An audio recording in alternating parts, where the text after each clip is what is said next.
You know, it's one of those, the word pivotal has been overused, but it is. It's one of those inflection points in history. We can look back, 50 years from now and say, well, we got it right, or oh my gosh, we missed it. Did he say yes? Yep. Because I don't see it. This happens to me every week. Perspective. These are global issues, pandemic and global warming. Pandemic, global warming, issues of race, political strife, and What's the role of the nation you kind of state? mix it together. Then if those are the issues that we're all dealing with, how are you equipped to navigate it? None of us have a crystal ball that knows it's going to look like this, but we all know that it's going to look very different. We know it's not going to look like this. Good morning, everybody. It's nice to have you here. If you put something in the chat, I'm going to be able to see your comments. So I look forward to talking with you a little bit before our forum gets started. We have quite a few people that are watching virtually. A lot of our information has been from virtual seats. People who are still paying $25 to watch it online for free, but weren't provided support. Today was $275. Hi, Eddie. It's nice to see you. We're looking forward to talking with you after the forum. Everyone who's purchased a virtual seat will be able to join us for an after-forum discussion. So we're looking forward to seeing you, Eddie. Y'all done a great job. Hi, Carol. It's nice to see you, too. Good morning.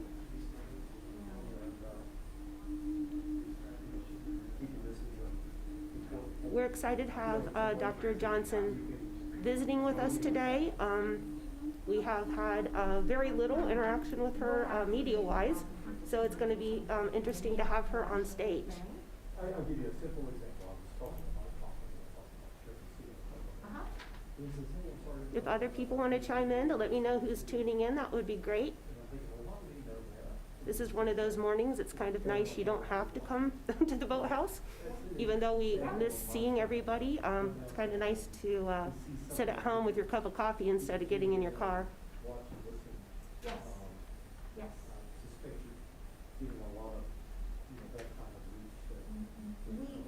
We think we are, and the dispatch is like. How is everybody doing this morning? And then, Hopefully you're done with your shoveling out there. well, It's they very, started- very they slippery here started in this parking lot. late So, summer. When we like went I say, to it's live- kind of, when we went to live while we're sad you're not here, it's kind of nice not to have to get in the car and come here. So about 2 months in, the dispatch picked it up. You may have noticed I'm missing my co-anchor here. She is doing just fine, but Mantra's not able to be here today. But I'm glad that you guys Some of their folks are able to join us. and got it back on. So it really is live streaming on their platform. At the beginning, I always like to remind people that we actually do take questions in our chat box. So as the forum is going on, or even now, feel free to send me a question, which will be passed on to Jane, and we will do that. How's it going? All right, our speakers are getting here, which is kind of cool. Nice to meet you. Good to see them. I know. Dr. Johnson, this is my boss, Jane Nice to Scott. meet you. Hi, Jane. How are you? CEO of Welcome to Newcomb-Alutto. Columbus. Well, Welcome to thank High you. State. Thanks very much. This is the chair of our board of trustees, Stephen Marks. Hi, how are you? Lots of Glad to be graduates here. here. That's Indeed. great. Lots of alum. Yes. You, Yep. Lainey, me. Hey, lady. How are Hi, you? nice to meet you, Dr. Johnson. Good to meet you too. Well, you would hope it has reach in. We're talking about all the folks who are in the room who are actually OSU graduates. I think a lot of you are probably too. English major. English, Yeah, all I right. came through, I fully intended. I on guess going some to law of school, us can go ahead and, I actually there you go. worked Hi, full-time Stephen. for Nice to have you here one of with the us. law firms in downtown Columbus while going I was just to going to school. say, maybe people want to chime in about when they graduated or what they graduated in. Or we've got No, I have a some, daughter. quite a few actually, hundreds of OSU folks joining us for this forum. So we're glad to have you here. Let's move to the back of the room over by the podium there. Get on camera, is that what you want us to do? We're going to walk across the camera. So we're live. So here we go. You can see that our speakers are here and we're getting ready for the forum. They can see it. Okay, stage left. Alex will be on So you stage. get a chance to see them. Good. We've got your timing in here. I want to move the clock over to you, Alex. So you got it on Oh, that's true, we won't do it through.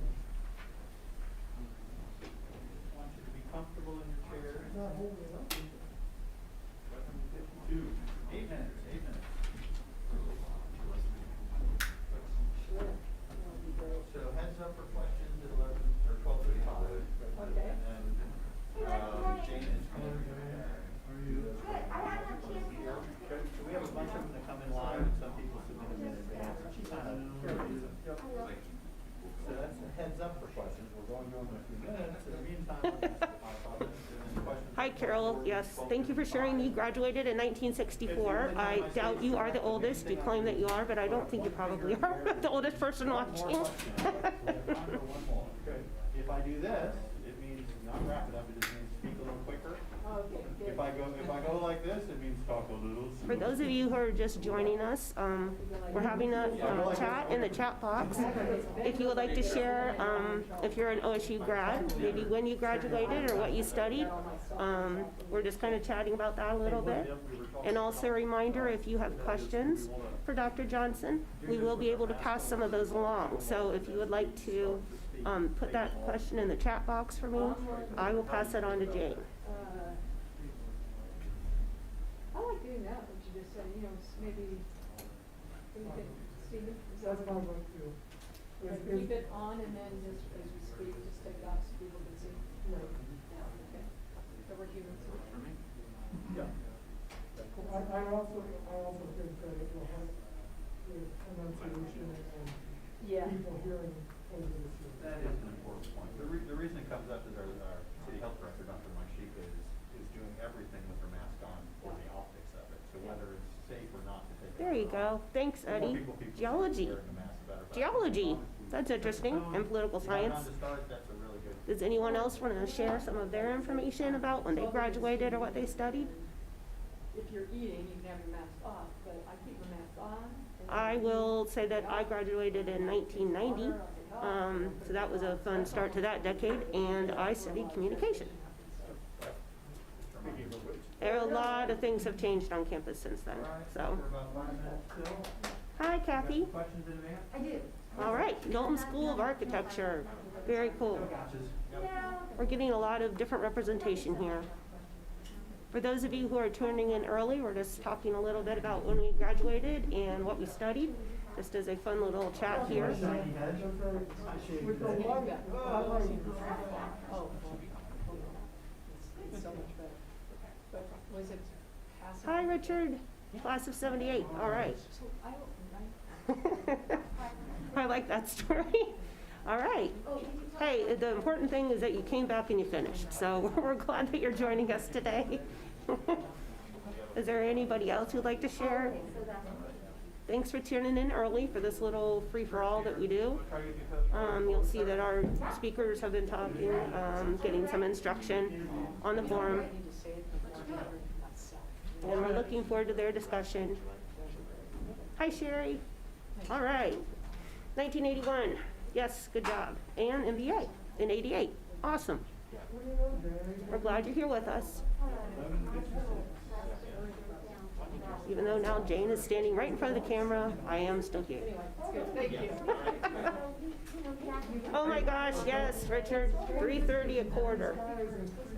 Yes. Yeah, this is when you could do your part-time job and pay for college.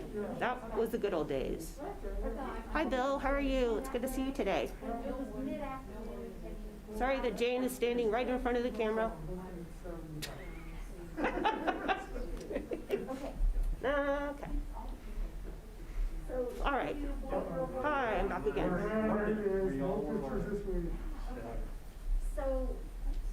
Natural resources. Yes. And now Rick is standing right in front of the camera. But oh, there, that's okay. So much better. Hi, Doug. Class of 90. See? Okay, we're together. That's your master, so. We're looking forward to discussion too. Thanks for joining us. You'll be able to come back and we'll be in the. Hi, Beth. How are you? It's good to see you. I was, it's nice to, well, it's nice to see you. Oh, you're a current PhD student? That's awesome. Good for you. Feeding off that audience. I'm glad you're joining us today, Beth. Thank you. And different for us, for sure. Anyhow, What did you major in? agricultural economics and communication. I have a bachelor's and master's degree in ag economics. Oh my gosh, that's awesome. Yeah. For those of you who are just tuning in, I want to remind everybody that we do take questions in the chat. So if you have some questions for Dr. Johnson you'd like to ask, I will pass those on to Jane. I can't guarantee you to get to all of them, but if you ask them now, you have a little bit better chance than asking them at the end. We have almost 300 people registered for this discussion today, and many of them have already submitted questions. But I would be glad to still go ahead and get that going for you. Hi, Steve. It's up to you. Hi, Ken. And just stand right where you are. Just stay right there. Actually, you can stay seated. I'm glad you guys are here today and joining us for this discussion. Right here? Back up just a minute. 2 minutes. We're 2 minutes. All right, now we're getting our official photo. Okay, ready? Smile in the eyes. Smile with your eyes, exactly. Last one. All right, Thank good, you. thank you. Thank you. So All we right. start right at noon. Steve will be over here at the podium. We have to roll an intro that you won't see or hear, and then I give him the 3, 2, 1. All right, well, it's great to see that 80 people are already tuned in. This is excellent. We do a little bit of a casual pre-forum where you're seeing the speakers getting their instructions and things. And we're also talking in chat about when we graduated from OSU and what we studied. So that's a little bit of fun.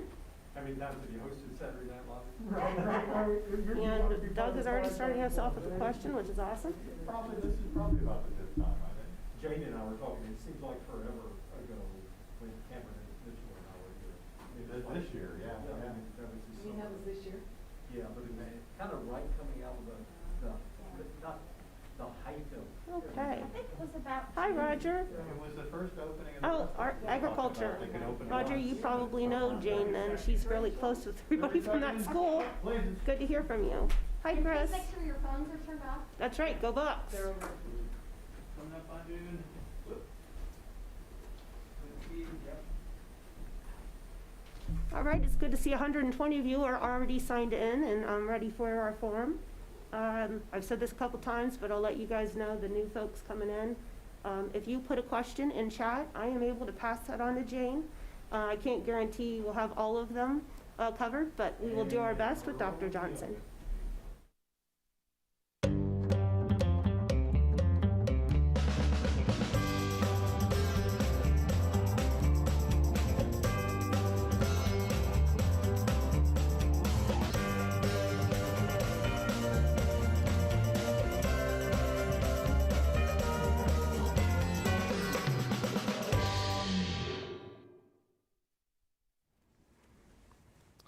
Hello and welcome to the Columbus Metropolitan Club.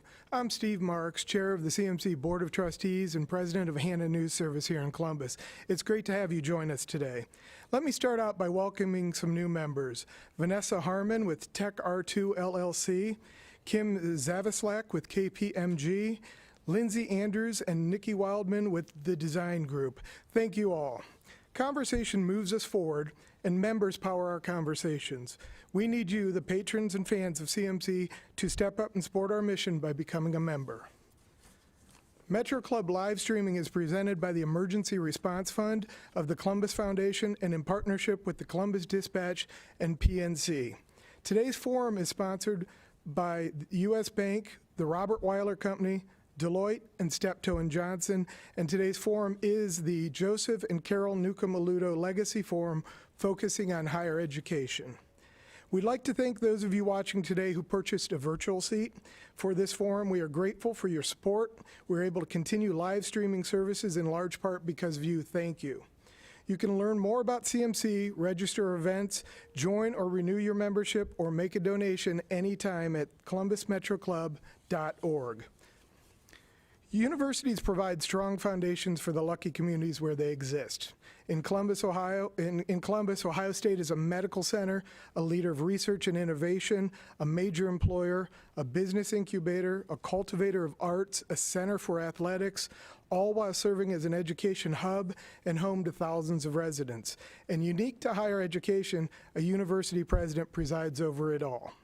As the first in my family to attend and graduate from college, I am thankful for the opportunity that The Ohio State University afforded me. As a proud parent of 3 college graduates and a 4th who is a little over a year from his graduation, I understand and have lived the slogan, "But for Ohio State." I'm truly honored and humbled to be able to introduce the current president of my alma mater on behalf of the Columbus Metropolitan Club. Let's welcome the president of The Ohio State University, Dr. Kristina M. Johnson. And our host today, President and CEO of the Columbus Partnership and an Ohio State University trustee, Alex Fisher. Alex, the stage is yours. Thank you, Steve, and Jane and Andy and all the team here at CMC. It's just fantastic what you all have done to keep this forum alive and active and such an important resource during this past year. So congratulations. And Dr. Johnson, I'm kind of remembering the old commercial, is it Live or Memorex? And it's great to be with you and in person and not over the many Zoom calls we've had over the last number of months. We welcome you to the CMC, this great forum of conversation here in our community. Well, thanks very much, Alex. It is a pleasure to be here, and I'd just like to thank Stephen Marks, as well as the entire Columbus Metro Club, all the members here, and particularly Joe and Carol, since this is a namesake lecture series, and of course our sponsors, U.S. Bank and Deloitte, Robert Weiler and Steptoe and Johnson. So couldn't be happier to be here. You're great. So it seems like a lifetime ago. I think you and I, over a year ago, were having a phone conversation, and then the pandemic hit, and those turned into a series of Zoom conversations. And then 6 months ago, you became our president at the Ohio State University. How are you and Veronica doing? It's great to have both of you in our community and in these new posts. How's it going? Well, it's going incredibly well. I mean, Veronica and I both feel so warm and welcomed here into this community. It's a fabulous community. Couldn't be happier. And I think the one thing we're looking forward to is getting out and being in the community, because as you know, we arrived the end of July, and things were starting to spike again. So our wings have been clipped a little bit, but we hope to be out more and more in the community. We have gotten out to the zoo quite a lot. That's been a favorite, and we've been out, of course, at some of the restaurants. And before, though, we turned purple, we really have been kind of quarantining. Well, I hope Tom Stoff and Jack Hanna are treating you all to some behind-the-scenes opportunities at the zoo. It's hard to have first impressions in this year, such an unusual year. What are some of your all's first impressions of Columbus and the Ohio State University in Ohio? Well, I really haven't spent much time in Ohio over my academic career. I've been here a few times, given a few talks, visited my dear friend Gordon Gee when he was president, both times. So that's been fun. In fact, the last time he was here, we were in his former office, now my office, and he was in one chair, I was in the other, so we switched. So it was kind of fun. That's fun. Loved getting to know the students, the faculty and the staff, the administrators. I mean, everybody is just out to be excellent and do the best they can, so that's pretty inspiring. I mean, it's been an incredible 6 months. It's been challenging, and some of the challenges are to arrive on a campus as a first-time president with the pandemic we haven't seen in 100 years, was something that was all-consuming, and still is, but we've made great strides. I just want to give you an update. Our on-campus positivity rate is less than 0.2%. Yeah, amazing. So it's really, hats off to all the students, faculty, and staff that are really, staying socially distant and continuing to, do the non-pharmaceutical interventions that got us here. Fantastic progress, and appreciate. I've had an insight into your leadership, and even before you arrived, you were bringing thoughts from other places in the country to bring, and the results are speaking for themselves. But what a time to start this, great new job in the middle of a pandemic, a summer that brought the stark realities of racial injustice that we're all both struggling with and committed to working on, political strife, economic challenges. To say these are unprecedented times would sort of be the understatement of the day. In addition to COVID, tell us about some of the other ways you're focusing on these big issues that are facing not only our community, but candidly our country. Yeah.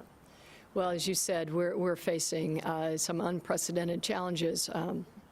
Coming to grips with racism and systemic racism, and doing more than recognizing it, but contributing every day to creating an anti-racist society, which is really what we're bringing together. And we're doing it in a couple ways. One is through our task force on racism and racial inequities. In our task force on community and safety well-being. I mean, these are two things where we're getting together some of the great minds at Ohio State and coming up with, I just received recommendations from our task force on racism and racial inequities. And I plan to announce a few of the things we are going to do about that next week at my first State of the University address. So very excited about that. I spend every Friday from 1 to 2:30 with the task force, and it's really been very eye-opening and very good. So that's one thing. Our students want to be back in the classroom. Yeah. We want to be back in the classroom with them. And so really working daily on making that happen. And students, just like ourselves, want to be with others, and they want to be together. And so this Friday, we will be looking at allowing events and gatherings for less than 10 students, still keeping with the state guidelines there. So I think that we'll continue to build on the momentum that we've done keeping our students safe. You know, it's a unique time for you because you haven't experienced a campus in whatever we would have called normal times. I'm curious on this snowy day whether or not, you know, back in the day, we would grab our trays from the cafeteria on a day like this and go sledding down a hill somewhere. What's it like with a snowy oval over the last couple of days? You know, it's not that much different than it was in the fall, except there's snow, because in the fall it was pretty empty. It was empty, but not as empty as it is now. And what we did on the oval, which I don't know if many of you know this, but we put these Buckeye pods, maybe about twice the size as our tables, and spaced them so they'd be at least 6 feet apart, like we are, socially distant. And then students knew that they could go with their own bubble and study there. So that was a little more active in the fall. Obviously, with the snow, that's not happening. But I try to walk several times a week. In the fall, it was more, over to the Student Union, over to the Faculty Club, just to meet people and run into folks and try and get a sense for what is the Ohio State University. So you mentioned next week's university address.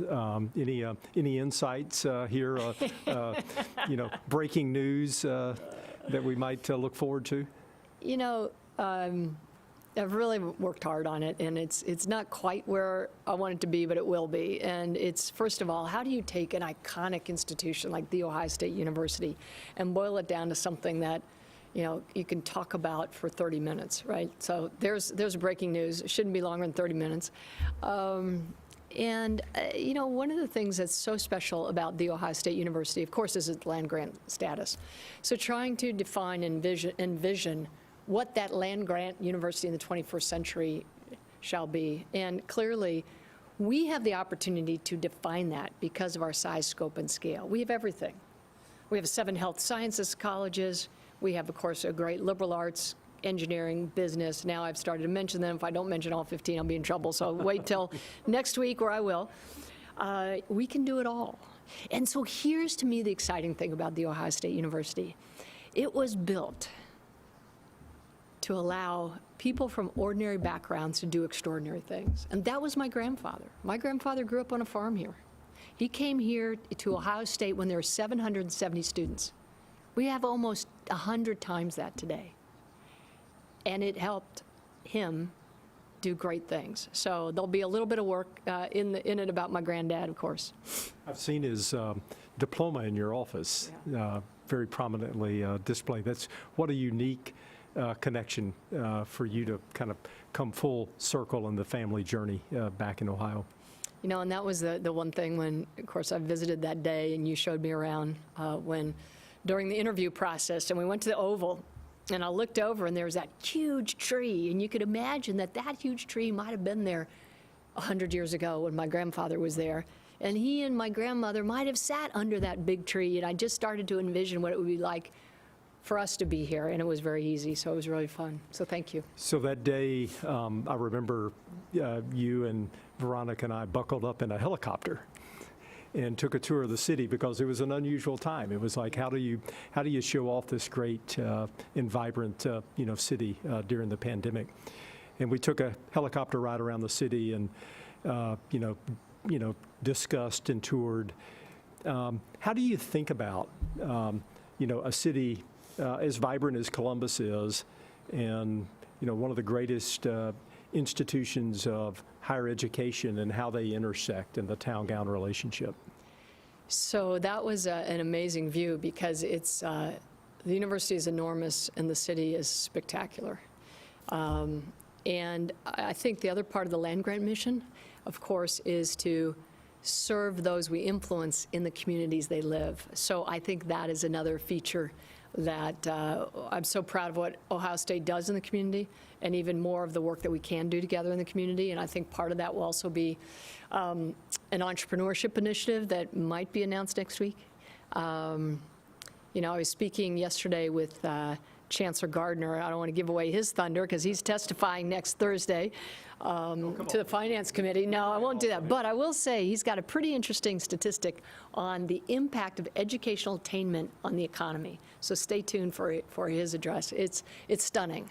Just a little bit more graduates from each one of our universities throughout the 14 in Ohio would be enormously impactful to the economy and the well-being of this state. The chancellor, the governor, the lieutenant governor, all are, very focused on the Ohio economy and the leverage of the higher ed institutions around the state.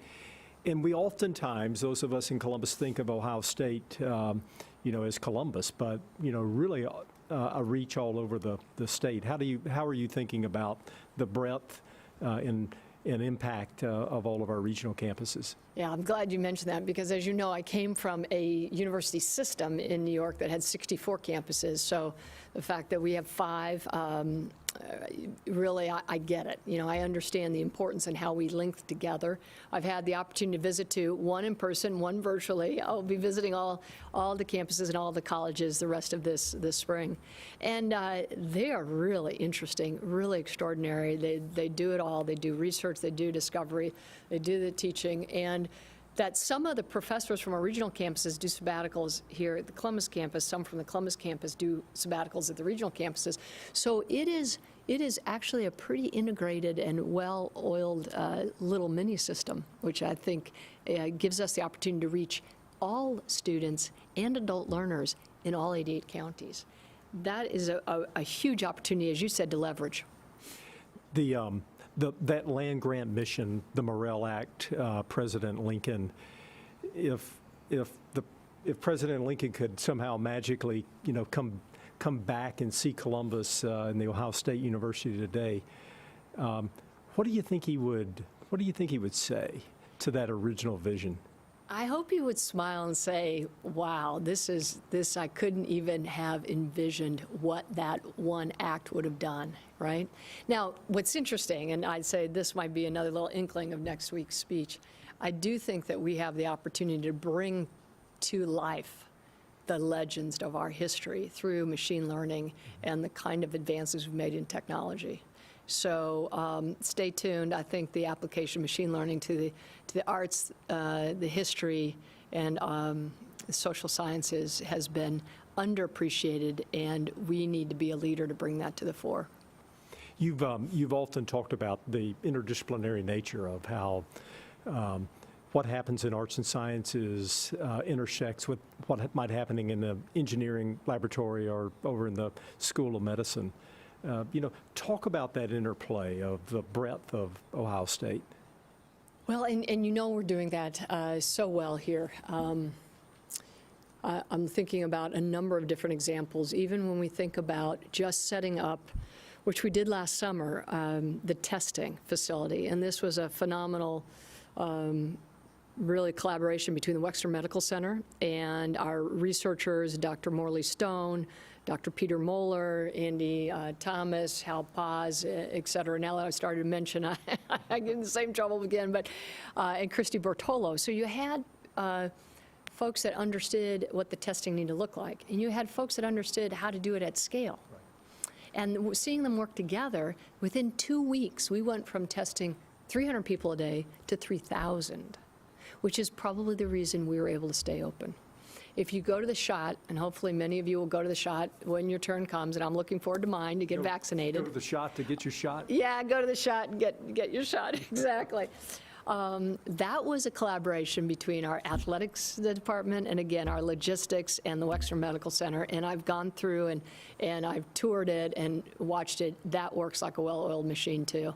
It's pretty phenomenal. So that's really where we get that leverage, when we take the best across the multiple disciplines and do the best. And there are certain things that I've said this before. I really think the future of drug discovery and drug delivery, of which we definitely need that now, rests on our ability to develop advanced instrumentation, especially in computing. Probably you'll have one of the first applications for quantum computing.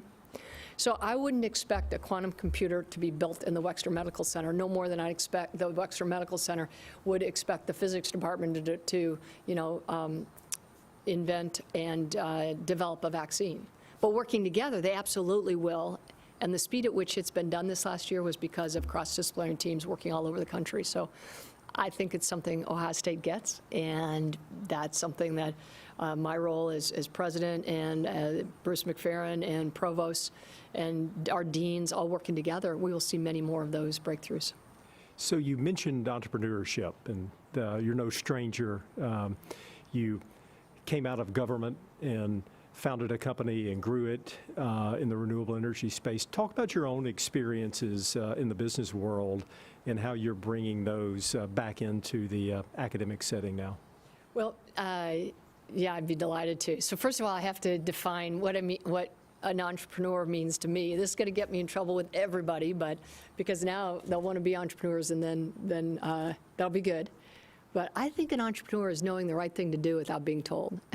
So I'm just giving everybody permission to do the right thing. And it is taking initiative. And you could be an entrepreneur within a company, within your own unit. It should be endemic to everything that we do. So, and I don't know why. It's just always something that I have enjoyed doing, is trying to take some advances that I might have seen in one area to market and commercialization. When I was at the University of Colorado in Boulder, I had a fabulous research group, and we had about 119 patents. I never had a sole patent. It was always with my students and other faculty. And we commercialized almost every single one of them into some product processes. If you've seen a 3D movie, some of the advances of Dr. Gary Sharp, who worked with me, and myself are in there. So if you bought a rear projection TV in the 2000s, it probably had our components inside. The challenge of being an entrepreneur is you got to keep being an entrepreneur and being innovative, because you'll get disintermediated, and that's something we need to teach. And I think we can do that. I love your important point that entrepreneurship is not limited to business. I mean, it happens in the classroom, it happens in the laboratories, it happens in all of our lives, all around us, right, constantly. Speaking of your time in Boulder, Colorado, I think the university president there was Gordon Gee, another interesting, circle of life. Yes, it was indeed. I was an assistant professor starting in 1985 when Gordon was president. And we got to know each other at that time for a couple of reasons. The first is that we had worked to found a major National Science Foundation research center, which was the largest grant the university had ever received. So that's how I first met Gordon. But Elizabeth Gee, who had, of course, passed away when he was president here at Ohio State, became a very dear friend. And she put together a women's faculty group, and we used to get together about once a month and have lunch cross-disciplinary. So some of my very dear friends from English, law, communications, even athletics, she made those connections. She was a great connector, and that was another connection here. Speaking of athletics, you and Veronica are no stranger to college athletics. Both of you all in your own right were really collegiate standouts in your own sports. Here, 6 months into your tenure, you're a national championship runner-up, which isn't bad in 6 months. Football team, the men's and women's basketball team are top 10. Talk about your own experience of college athletics and how it shaped your life, how it shaped Veronica's life, and the importance of athletics beyond the field. Well, first of all, I'd like to give a tremendous shout out to our football team. and all the fall athletes who really persevered in order to do what they've trained all their lives to do, and that's compete. What a crazy season. It was crazy, and our team did phenomenally well. And so I could talk all day about these fine young men and women that continue to compete, continue to fight for what they believed in, and continue both on and off the field. Yeah, and we couldn't have a better head coach in Coach Day, nor athletic director in Gene Smith. I've met most of the coaches. To a coach, they're spectacular. And I've had the chance even to go out on, now this is sort of a fun story. My sport in college was field hockey and lacrosse. So I've been able to visit the field hockey team, and I plan to go out in the lacrosse team. I think they're all starting up on Saturday. So I went out, and I actually, I had gear from the field hockey team, so I put the gear on. I go out there in the fall. And I used to take the penalty strokes. So at the end of the game, if it's tied, you break the tie by penalty strokes. Or if during, just like in soccer, if there's a penalty within a certain sphere of the goal, you get a penalty stroke. Can often win the game, or not. So, so truth be told, over the weekend, I decided I would practice a little bit, just in case, the goalkeeper would challenge me, right? So I got out and practiced a little bit. I thought, okay, I don't really have a ball. I kind of have the stick that the team gave me, so I was using a wiffle ball, and I felt, okay, maybe this will be all right. So I go out on the field, and darn if I don't get challenged. So I said, oh, okay, well, we'll have to do this. And so it was fabulous. We did best out of 3. I placed the ball where I wanted it. It just doesn't quite have the pace I had 40 years ago. So Abby stopped all of them, which was great. And I thought that was pretty fun. So I had a good time. It was really great. And so what did I learn? When I was an athlete, it was... I was inspired by, we had a lot of Olympians at my alma mater. I was not one, but I was inspired by them. And when I went out onto that field, every day I thought, today I got to push them and me, because this could be the difference between us being on the podium or not. And for Veronica, now Veronica's the real deal. She was Olympic caliber, right? She was. She qualified for the Olympics for her home country, Venezuela, in 1992. And did not go because Venezuela decided to send a basketball team instead of the swimming team. And she only found out 2 weeks before the Olympics. Right? That was heartbreaking. So she and I both know what it's like to be denied the opportunity after she trained all her life. I mean, here's 16 years she's been in a pool. This is her shot. And she's told 2 weeks before that she doesn't get to go. Yeah. And I didn't realize how good she was until we were watching the 2016 Olympics, and she just quietly said, I would have made the finals. And then I thought, oh my gosh, because she's, so humble, and I was just like, I fell off my chair. I was like, wow, so that was pretty interesting. So I think that's why I took the return to sports for all our teams pretty personally, because I've been there and she's been there, and we know what it's like to be denied. I don't want our kids to be denied. So I'll give a little bit of a heads up. We're going to turn in a few minutes, Jane, to questions from the audience, and I know that a lot of those are coming in.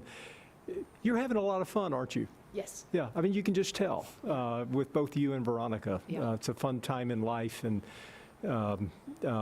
it just shows as you think about hitting the wiffle ball with the... I'm sure I'll hear that about it from the team, but I had to, right? No, we're having a blast, and it's a tough time. It is a challenging time, and we just can't wait till we help all of us move through this to the other side. So before we turn to questions, maybe a leadership question. In leading in these turbulent times, and some of the lessons that you have brought with you and the things that you're learning about how we all persevere to excellence during these tough times. I think all of us have seen tough times. I know you know that. I know everybody here in the audience knows that we've all gone through our tough times. And I think every day you got to get up and say, okay, what can I do today? Just like that little kid that was going out onto the hockey field. What can I do today to be my best? Right. And that's what I think, this is about, what we can teach and what we can show by example, is what can we do to continue to persevere and move forward. I don't know if that answers your question, but... Yeah, no, always insightful just to hear how other leaders are, digging deep within themselves to keep themselves motivated and motivating all the people that are around them. Yeah, I mean, that's right. And I think what you mentioned is it's also showing up every day. And there's been only about 2 times, maybe 3 times since August I haven't been in the office. And most others aren't because of the pandemic, but a sense in your own mind of how the return to campus for those in the workforce that otherwise aren't there now? Right, and so, we have right now, if you can work from home, we want people to work from home, particularly when we spiked in November and spiked in August.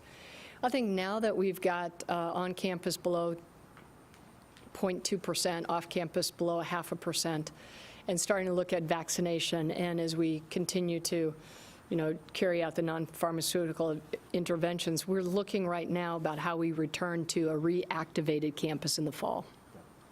You're really a big little city, 100,000 students, faculty, staff, you're not only a university president, but mayor of the Ohio State University campus. I'd like to be. Jane, maybe we could see what's on the mind of our audience. We do. Quite a few of these questions came in as people registered for the forum, so I have paper, and I also have some that people are chatting with Lainey as the forum's going on. So we have a lot of questions.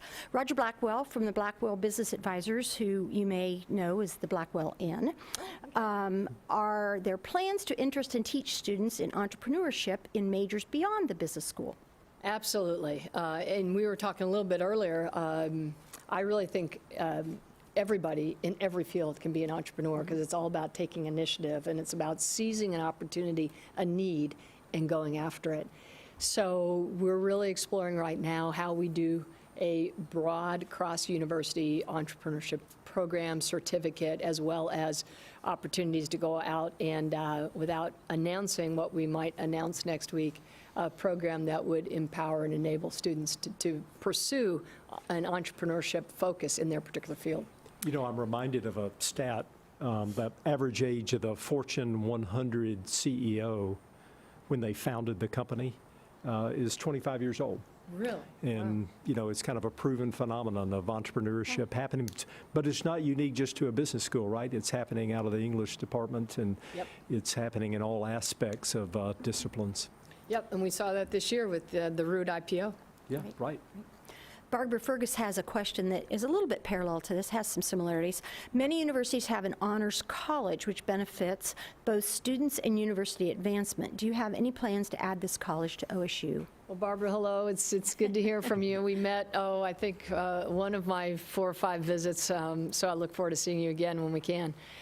Absolutely. That's something that we will actively study and work with the deans and the faculty. I think it'd be a marvelous way of, again, bringing that individualized attention and mentorship to our students. So make a note, we'll get after it. Excellent. Susan Hartman asks, is it possible to reduce the large numbers of highly paid administrators who have been added to universities in the past 3 decades or so? So I have to, look at that and just see, where Ohio State is in that regard. There's always opportunities for efficiencies, and I will say that my predecessor, Dr. Drake, who I've continued to speak with, set a goal in his investiture address of taking $200 million out of the system, and he succeeded in doing that. So we're actually exploring ways we can be efficient, which will include a whole number of things. Hopefully that doesn't mean I should resign. Yeah. Maria Kammer, excuse me, Maria, if I've mispronounced that. Columbus is the city of possibilities. OSU is a network of possibilities that far extend our city and span the globe. Can you share one new connection or relationship that you and your wife are building at OSU that is most surprising or unexpected to you, and why? Oh, if I mentioned one, I'd be leaving out 1,000. I think the enormous number of connections, again, with the breadth of the university. So we've met people in the vet school, met individuals in the dentistry school, seen connections between, animal models for cancer and the cancer center. So there are a lot of connections. Pelotonia. So I could go on and on. So there's, I wouldn't say there's just one that comes to top of mind. There's probably too many. That's the topic for your book, right? Bill Lafayette, who owns Regionomics and is a well-known economist here in Columbus, the Ohio economy outside of the immediate Columbus area has been underperforming for years. Are there opportunities there for Ohio State to address this problem? And I guess I'll add my own little piece to this. Glad to know your dad or your grandfather was a farmer here in Ohio. I came from the ag background, so extension is near and dear to me. Yeah. And I've seen how our Franklin County Extension has addressed issues in the urban landscape through their work. Is extension an opportunity for us to do more to build our communities throughout the state? Yeah, absolutely. And I have had the opportunity to visit the College of Agriculture, Food, Agriculture, Environmental Sciences, and we've got a fabulous dean there, so I'm learning more about the extension. And of course, our provost also comes from the same college.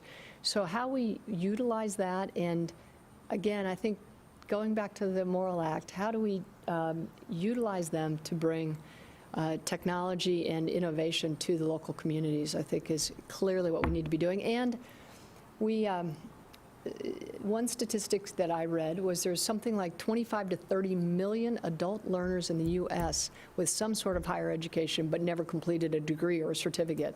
And again, going back to what Chancellor Gardner will say in a week, that increase in attainment will have a huge impact. And if it can have that impact in a distributed way, that's a huge win. So if I ask you to look at Columbus in Ohio, and you've got life's experiences in many different arenas and many different locations, and oftentimes we're asking, you what the university's, gonna do. What do you think the community needs to be doing, and what advice might you bring to civic and business leaders that are watching in terms of, if not a critical eye, a discerning eye that says, what can Columbus and Ohio be doing to better leverage, my sort of favorite word, the university? Well, thank you for that question, because it's interesting. The company that I started after I left the Department of Energy as undersecretary was a hydropower company, and we actually had clients in Ohio. And there was a particular plant that I always wanted to buy and upgrade and modernize a bit. So the company called me, the new CEO said, well, we finally closed on that plant, which is not too far away. And I said, that's great. Will you take interns from Ohio State? Will you take interns from our mechanical engineering, electrical engineering department, or sustainability? I got back one word, absolutely. So I didn't have it wasn't a big company. It was distributed throughout, 10 states. But we had a ratio of about 10% interns every summer to the total number of employees that we had. We had double-digit interns, and we had them all at corporate, and they all did great projects, and that informed their future, their career, gave us a chance to see some of the new talent coming out and do some innovative things, and it gave the opportunity for the students to transition between work in the classrooms and work at work. So I think that's the one thing that we could really use help with, is having our corporate partners really think about internships and co-ops at scale, because I'd love to give any student that has a particular interest the opportunity to get out into the real world and learn what it's like to be part of a workforce. It's a real differentiator if you think about the Big Ten and you think about the state up north. Yeah. And they've got a great engineering program. But there aren't a lot of job opportunities in Ann Arbor, and you think about the vibrancy of our business community combined with the vibrancy of the university. We've got to be resolved on both sides, and I think it's an appropriate call out to look for those places where we can engage and give the students a unique opportunity. Because when we do, they're more likely to want to stay here. When they stay here, they're more likely to want to grow a family and grow this economy in the way that we want to. And that's a really good point, if I could just follow on with that for a minute, Alex, because when we were on the partnership call, there were some of the leaders were talking about that they are adding, 20, 50 employees a week. And being able to be that engine that helps the company scale up is what we want to be. So that means engaging early so that we can get the students into those experiences, but also develop the curriculum, the certificates, the other sort of opportunities to educate students coming out, but also educate the workforce that we have programs with, for example, J.P. Morgan Chase, where we're doing data analytics, and we're teaching a data analytics certificate for a group or a cohort. That's another way that we can add value, and that's what we want to do. We want to add value to the community. It's such a fabulous community. This is a question from Columbus State Community College Vice President of Student Affairs, Dr. Desiree Polk-Bland. Columbus State is proud to partner with Ohio State University to contribute to equitable admission pathways for students who start with us as an open access institution and continue on to guaranteed entry into Ohio State. We are so excited to welcome and work with you. Can you describe your vision for fostering and furthering Ohio State's commitment to equity within your student body? Yeah, absolutely. Well, first of all, thank you, Desiree. And I had a chance to speak with President Harrison last week, and that was great. I mean, absolutely continuing to build on our 2+2 program, the Weiler Scholars, all those kinds of things that make those pathways accessible and active are really at the heart. I've just hired a new executive vice president for research innovation and the knowledge enterprise. And one of the first things I said to Dr. Wong, Grace Wong, was I said, we need to strengthen that 2+2 program with Columbus State. So, and she understands very well how to do that because she was an interim president of a college that really worked very closely with community colleges and other four-year colleges. So, we need to make sure that the moral act works for everybody. And, I once heard a lecture by President Clinton. It was after he was out of the office. And he talked about how over time, from the founding of our country to present, how we the people, from the Declaration of Independence, we the people, how we the people has been defined and improved and broadened and broadened and broadened. And I think the same thing for the moral act.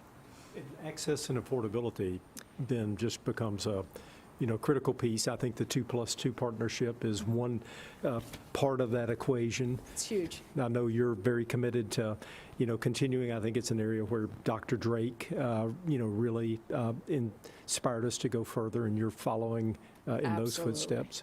Yeah, in fact, Dr. Drake also pledged 5 years ago to add $20 million in financial aid every year for 5 years till where it's up to $100 million. Now we need to take the next step, so stay tuned. Great. So I can't resist but add, there was an article in the paper today that Jill Biden was talking about free community college. How does that work with the relationship that you have? Would that help, or what kind of impact would that have on Ohio State? Yeah, so I think it would definitely help, because I think, Alex, where you're going is that so the cost of attendance and somewhere between $25,000 and $30,000 a year. If the tuition is one part of it at about $12,000, but the rest of it is room and board, and so the ability to do a couple things. One is engage with our community colleges to reduce the cost of overall attendance and reduce debt. So I'm working on these numbers, but what I'm told is we have about 4,000 students a year that graduate with, on average, about $27,000 in debt. So if you do the math, it's around $100 million a year in debt, right? So the governor in the budget, and hats off to the governor, lieutenant governor, and our chancellor, they are such strong proponents of higher ed. So they're proposing to increase the Ohio College Opportunity Grant, or OCOG. That will help. That will help a lot. And then depending on how the budget knits out, I'd like to continue to put money towards what Dr. Drake started. And I think there's a path to significantly reducing that debt. Doug Buchanan, who is editor of Columbus Business First, who, if you haven't met yet, has OSU's real estate needs changed because of the impact of COVID? Yeah, so if you, and Doug, thanks for that question.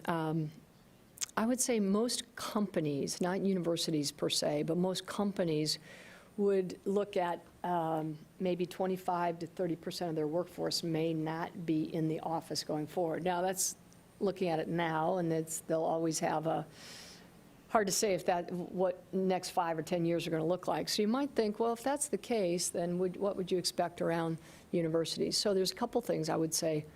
Some of our biggest building is going to go in the West Campus Innovation District, and that's going to be focused on doubling our research enterprise. So right now we do roughly $1 billion between industry, federal funded research, and internally funded research.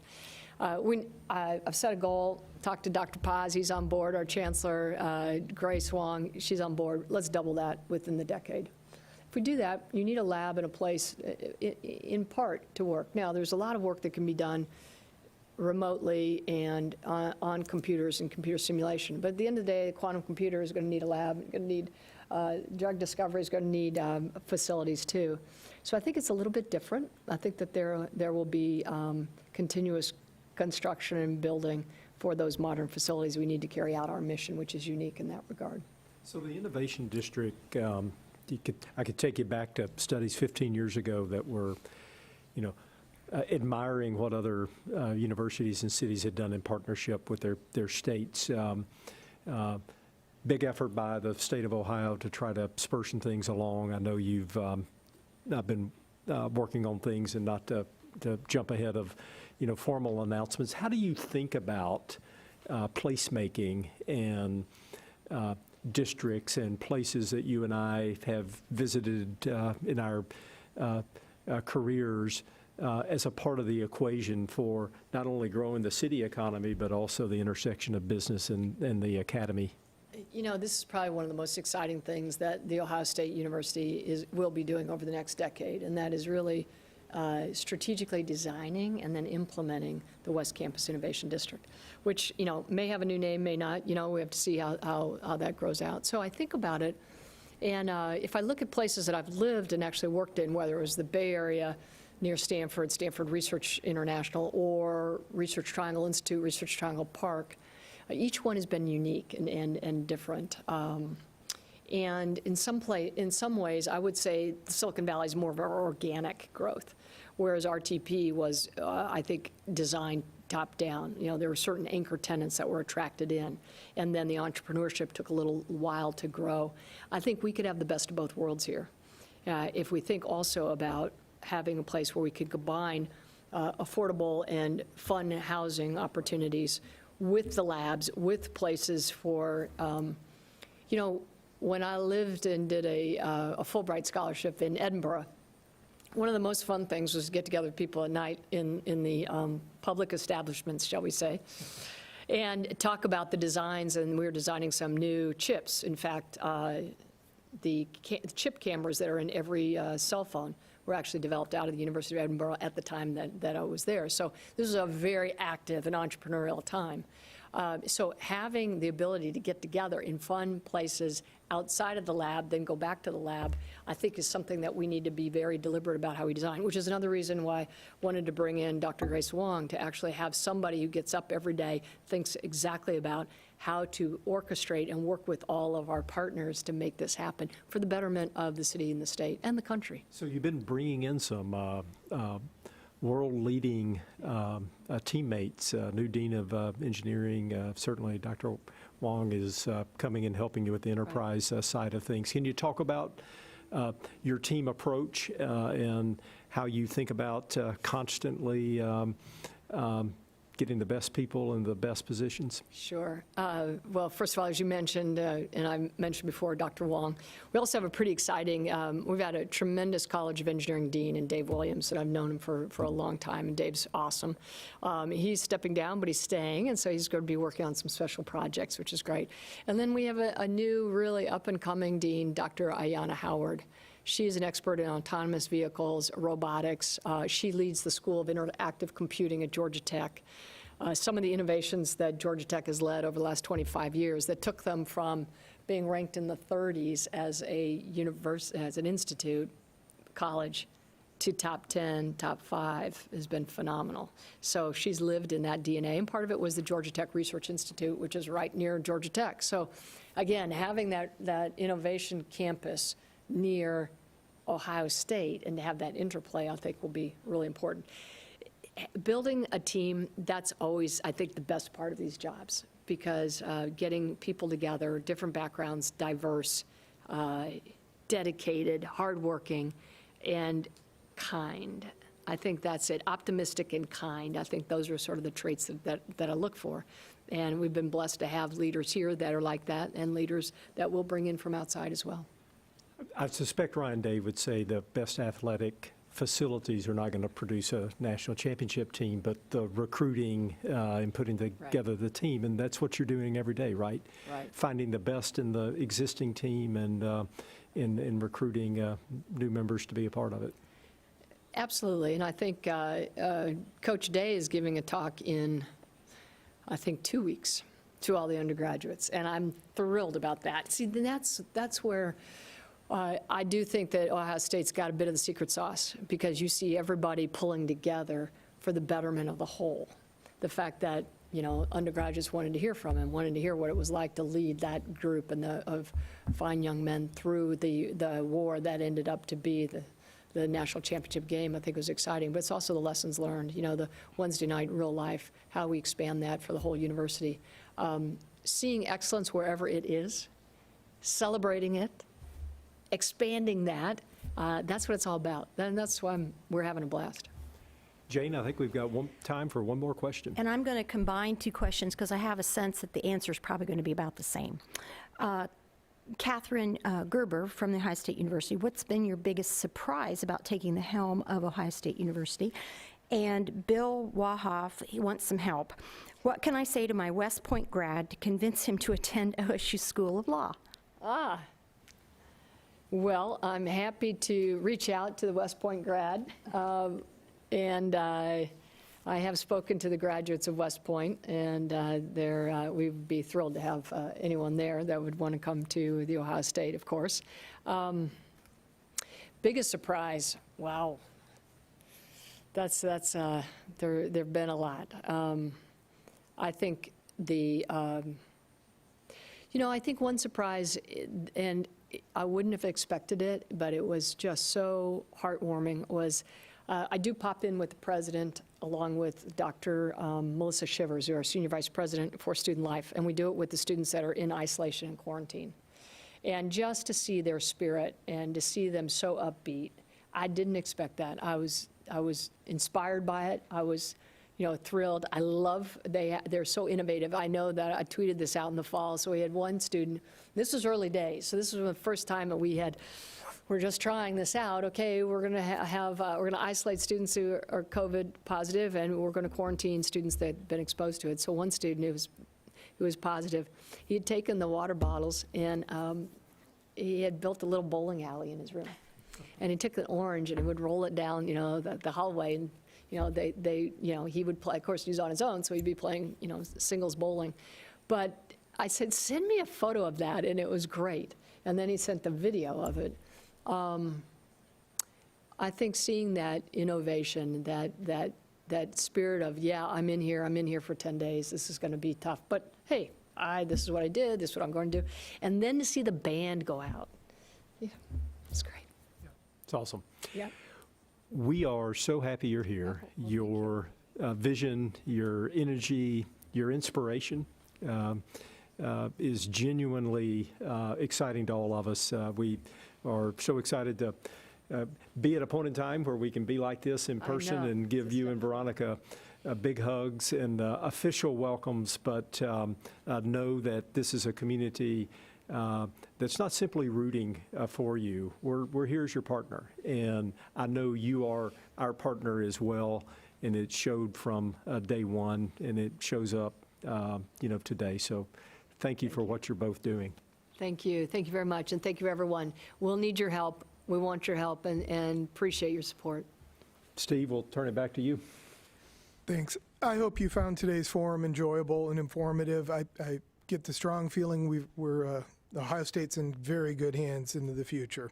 Our forum next week will feature the diversity of local chambers of the Latino, African American, and Asian business communities. We think you'll be surprised about the impact and scope of these organizations. Thanks for our live stream support today, presented by the Emergency Response Fund of the Columbus Foundation in partnership with the Columbus Dispatch and PNC. And also thanks to U.S. Bank, the Robert Weiler Company, Deloitte, and Steptoe & Johnson for their sponsorship today. And of course, to our online virtual seat patrons, thank you. Thank you all. Special thanks to our speakers. We couldn't do this without you, Dr. Kristina Johnson and Alex Fisher. We hope to see you again soon. Until then, stay safe and be well. Thank you.